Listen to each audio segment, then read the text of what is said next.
कानपुर में उपचुनाव से पहले आपस में भिड़े समाजवादी जिला अध्यक्ष और विधायक। पीडीए के सम्मेलन में high voltage drama, Sisamau seat पर होना है उपचुनाव। उम्मीदवार नसीम सोलंकी मंच पर रोती दिखी, भाग खड़े हुए विधायक। यूपी में होने जा रहे उपचुनाव से पहले समाजवादी पार्टी के नेताओं की अंदर की कलह खुलकर सामने आ गई है। कानपुर में एक कार्यक्रम के दौरान मंच पर ही सपा नेताओं के बीच हाई वोल्टेज ड्रामा देखने को मिला है।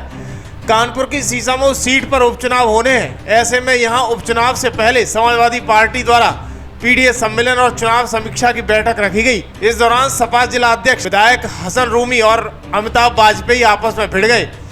ये सब पार्टी के प्रदेश अध्यक्ष के सामने हुआ। इस दौरान विधायकों और पार्टी जिला अध्यक्ष के समर्थक भी आमने सामने आ गए। ज्यादा बिगड़ने से पहले ही सभी को बमुश्किल शांत कराया गया।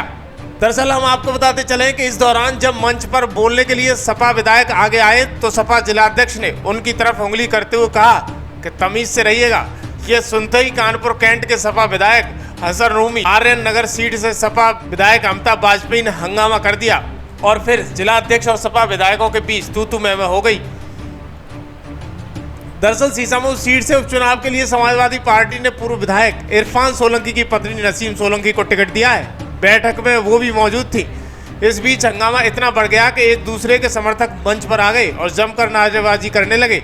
दोनों विधायकों का नाम भी कार्यक्रम में लगे बैनर पर नहीं था। इस बात की नाराजगी साफ साफ देखी गई। पार्टी की समीक्षा बैठक में खास तौर पर पार्टी के प्रदेश अध्यक्ष श्यामलाल पाल को आमंत्रित किया गया था। बैठक का मंच सजा हुआ था और भाषणों का दौर जारी था। इसी दौरान पार्टी के जिला अध्यक्ष फजल मोहम्मद ने मंच से बोला कि विधायक हसन रूमी अपना चुनाव हारने वाले थे। ये सुनते ही हसन रूमी ने आपत्ति जताई और भड़क गए। बहस के दौरान ये बात भी सामने आई कि मंच पर जो बैनर लगा हुआ था दोनों विधायकों का नाम गायब था। दोनों विधायक हसन रूमी और अमिताभ वाजपेयी नाराज होने पर समर्थक मंच पर चढ़ाए और नारेबाजी करने लगे।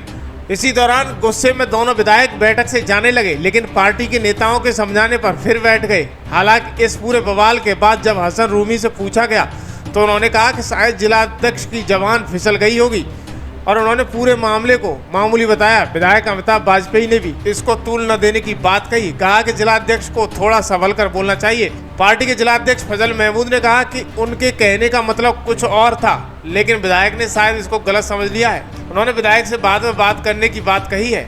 इस दौरान सपा उम्मीदवार नसीम सोलंकी पहले बीच बिचाव करती दिखी, मगर जब विवाद बढ़ गया तो मंच पर रो रही थी।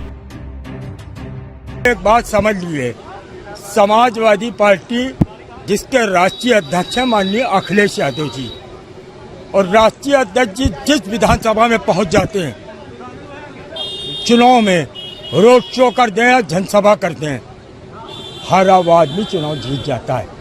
ये मेरा राष्ट्रीय अध्यक्ष जी है। आज वही बात है कि मैंने यही कहा कि राष्ट्रीय अध्यक्ष ही सौर पर ही होते हैं।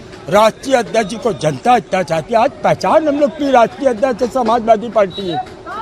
माननीय अखिलेश यादव जी हमारी पहचान है। हमारी पहचान है हमारी समाजवादी पार्टी, और हम समाजवादी पार्टी का नाम भी ना लें, हम राष्ट्रीय अध्यक्ष जी का नाम, हम राष्ट्रीय अध्यक्ष जी के नेतृत्व में ही चुनाव जीतते हैं। अभी लोकसभा के चुनाव में हम 38 सीट जीते, ये राष्ट्रीय अध्यक्ष जी के नाम पे वोट मिला, हमारे तुम्हारे नाम पे थोड़ी मिला है। तो इसलिए बात हो सकता है उनको समझ में ना आई हो। अभी मैं बात भी करूँगा कि मैंने कहा राष्ट्रीय अध्यक्ष जी के लिए वो जहाँ जाते हैं, और ये बात सही भी हमारे नेता हैं। ये विवाद नहीं था, ये तो आपस में बातचीत है। रणनीति बनाने में कई तरह की रणनीति सामने आती है, तो लोग अलग अलग तरह की रणनीति के पक्षकार होते हैं, तो अलग अलग तरह से बात रखी जाती है।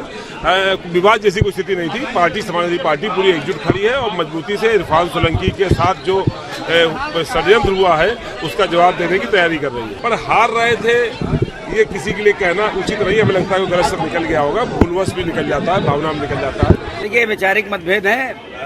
हमारी पार्टी के अध्यक्ष से कुछ जबान फिसली, उनकी कुछ बात निकली, तो उस पर किसी हमने लोग ने आपत्ति की, विधायकों ने आपत्ति की कि भाई ये सार्वजनिक मंच है, इस तरह की बात ना करो। तो उनके तरफ के कार्यकर्ता जब आगे बढ़े, बीच बचाव हो गया, कोई ऐसी बात आगे बढ़ी नहीं।